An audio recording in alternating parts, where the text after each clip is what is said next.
How you doing? How you doing?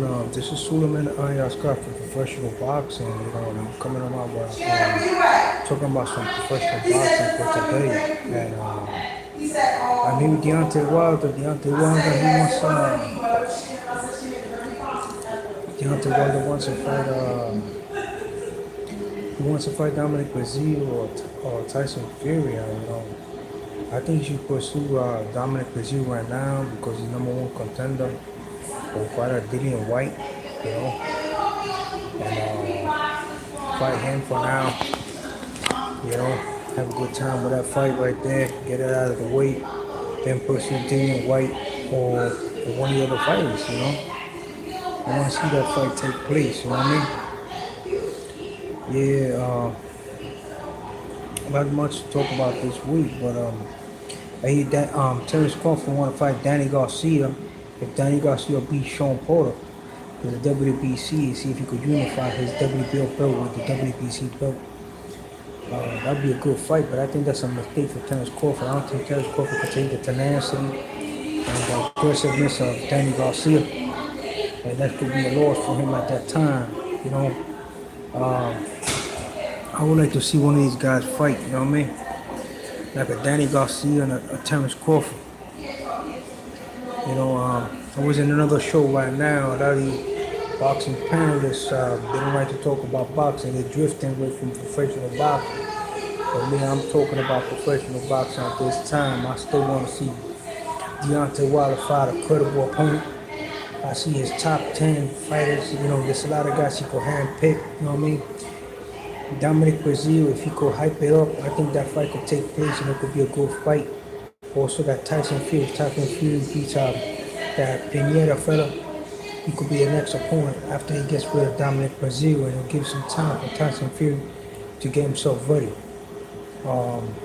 Back to the welterweight division, which is one of my favorites. I can't wait to see Danny Garcia get rid of this fighter, Sean Porter, and try to unify his WBC belt for the second time with one of these other champions, like Dolani Mbembe from South Africa, who's the IBO champion, who knocked out Diego Chavez. He's still a credible opponent, undefeated, 14-0. I would like to see him fight. There's a lot of fighters there. The WBA champion, Keith Thurman. I hear he's training. He wants to fight a has-been contender, Josecito Lopez, instead of fighting another champion and unifying. He said he needs to do a 2-minute fight. I don't know why he don't spar, do some sparring, and pick up that fight. You know what I mean? I don't see why these cats just don't want to fight and unify the championships right there at that division. That's what people want to see. You know what I mean? I would like to see Errol Spence fight a credible opponent. I don't see what's scared. I can understand now why Maki Garcia is willing to fight him. He's noticing that nobody's signing a contract to fight Errol Spence, one of these ex-champions or current champions in the 147-pound division. I see also that 140-pound titleists don't want to move up and challenge this man. Makes a guy want to admire Jesse Vargas, who came up from 140 to fight 147-pound champion.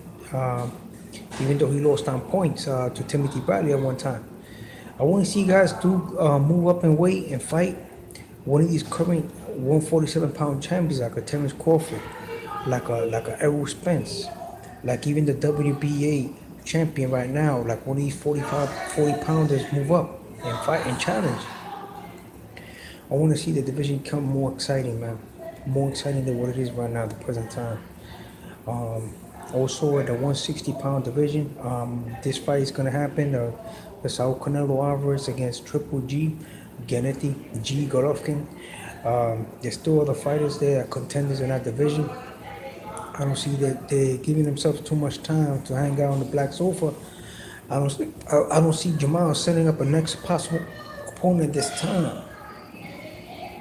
I don't see why he just don't challenge this guy right now. That Murata guy, the Japanese can't just take that belt, the WBO regular belt, and use that belt to also springboard himself more into a contender contender for the winner of Saul Canelo Alvarez and Triple G.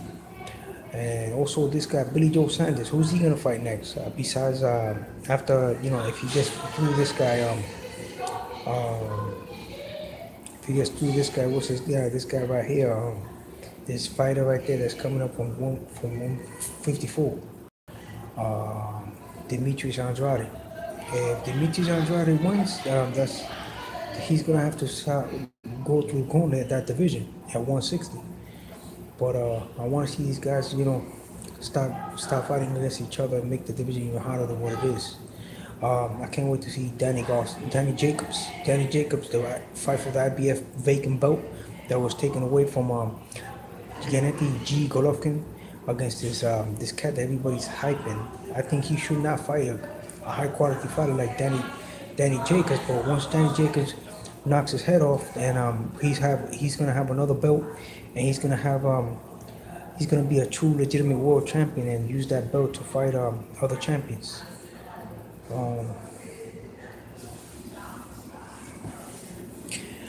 I can understand, why people are criticizing him for making that move and having Eddie Hearn promote him, but in a way, that's good for him because he so far, Eddie Hearn is matching him with the best top quality opponents at that division.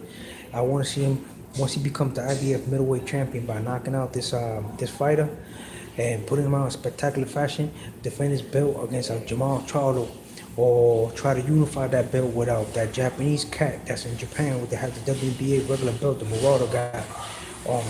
Just solidify and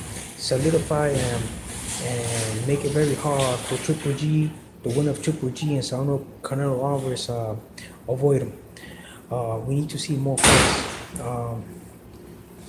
We need to see more fights in professional boxing at this time. I see Raimundo Bertrand is training real hard, man. Real hard also at the lightweight division to defend his WBO belt against Jose, the Sniper Pedraza. One of my favorite fighters, Jose, the Sniper Pedraza from Caguas, Puerto Rico, who moved to City, Puerto Rico right there. The Sniper is trying to be a champion once again by fighting for the WBO 135-pound champ title against Raimundo Bertrand. Everybody said Raimundo Bertrand is a weak fighter. He has a couple of losses. He was trained by Freddie Roach. He was Manny Pacquiao's old-time sparring partner. He fought for a championship a couple of times. He won 12 rounds, 12 tough rounds with Terence Crawford, and managed to survive to that fight. That's when you see when Terence Crawford started using that cute southpaw style and peppered him up with that right jab all through the fight. I remember that fight. I couldn't believe that he was able to sustain all that punishment, and he was able to take that punishment for 12 rounds from Terence Crawford. And he has that loss on his resume, but I think he made him a better fighter, and I'm happy he's a champion now. If he pulls a win against Jose, the Sniper Pedraza, I would like to see him unified.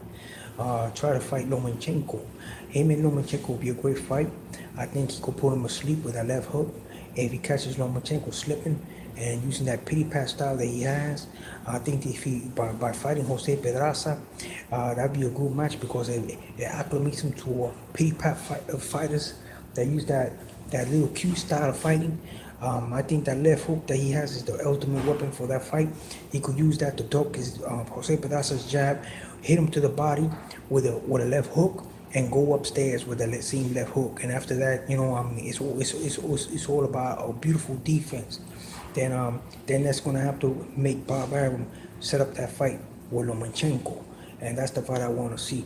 Everybody think Lomachenko is gonna have an easy day with Raimundo Bertrand, but I think that's a big mistake. I think he should avoid that fight.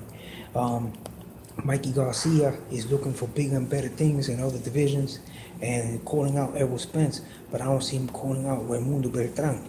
Why you don't go for that belt? You know what I'm saying? Your division. You know what I'm saying?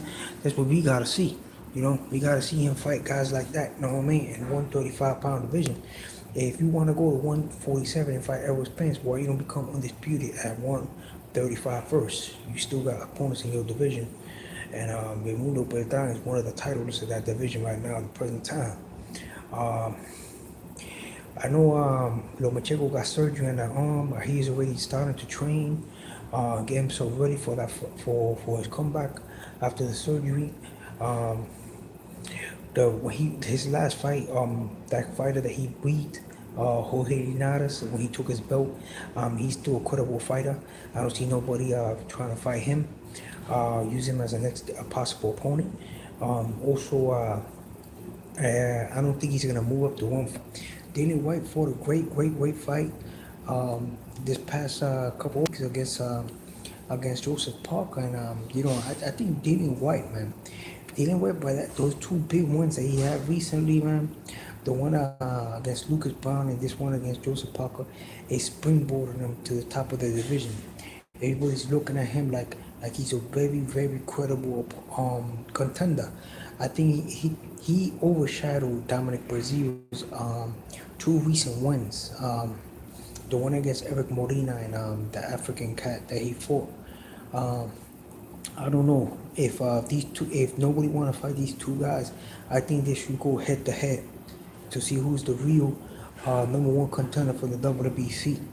If Deontay Wilder fails to pick one of these two guys as their fighters and decides to go with Tyson Fury, I think they should knuckle up for the number one contender status of the WBC.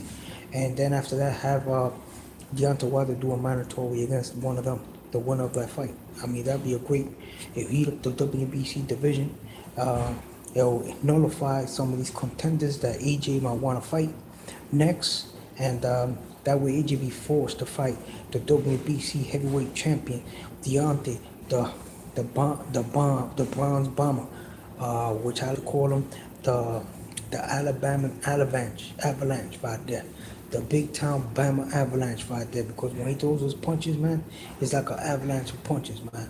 Ask Luis Ortiz. Uh, yeah, that's the fighter, man. What he gotta do is get rid of all these contenders, make it dry up. I mean, knock out Joe Money, knock out all these guys. So make AJ only see him as the only opponent, only contender, only opponent to have that WBC strap and fight him. Uh, when he fights him, he also got to think that AJ's a big boy. He's gonna have to move around.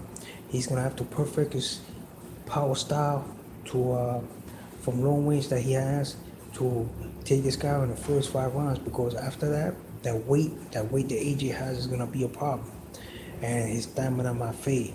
So during these fights, he should be thinking about preparing himself for that.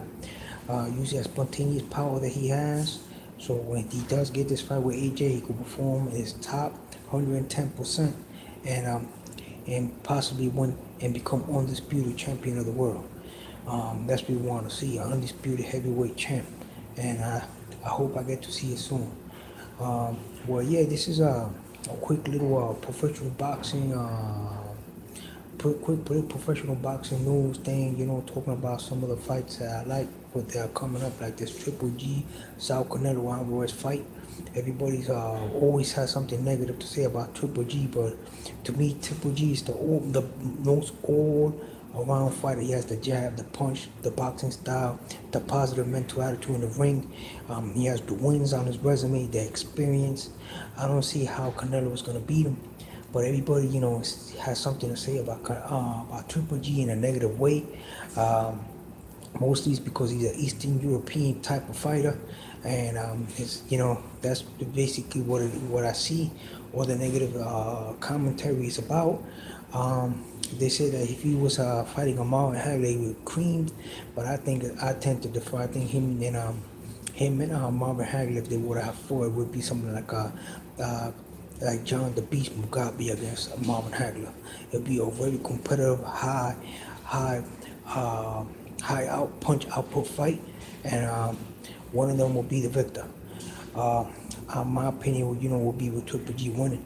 I think Marvin Hagler at that time was a little bit starting to fade already, and he was taking a accumulated amount of punches, and also John the Beast Mugabe used to like to load up a lot, so the outcome would have been much different. So with this fight coming up with Canelo, I think he's gonna use his jab more to create openings, start pounding Canelo with the right hands in the face, work his body, When Canelo goes on the ropes, he's gonna start capitalizing on that left hook to the head, like he did against that fighter, that Rubio fighter, that he defeated him very quickly in the second round. I think he just wants to prove to everybody that he's the best middleweight champion in history at this time, and that's why he took this fight and gave him the rematch. And he's been very, very aggressive in negotiating, very, very aggressive in promoting this fight. He wants to prove to all his fans that he's the number one middleweight, and the prototype and the blueprint for all future heavyweights in the world. I don't know how you do against Gamal Charlo, because Jamal Charlo was in his prime at his time. But if that fight takes place, Gamal Charlo's gonna have to be in his 110%.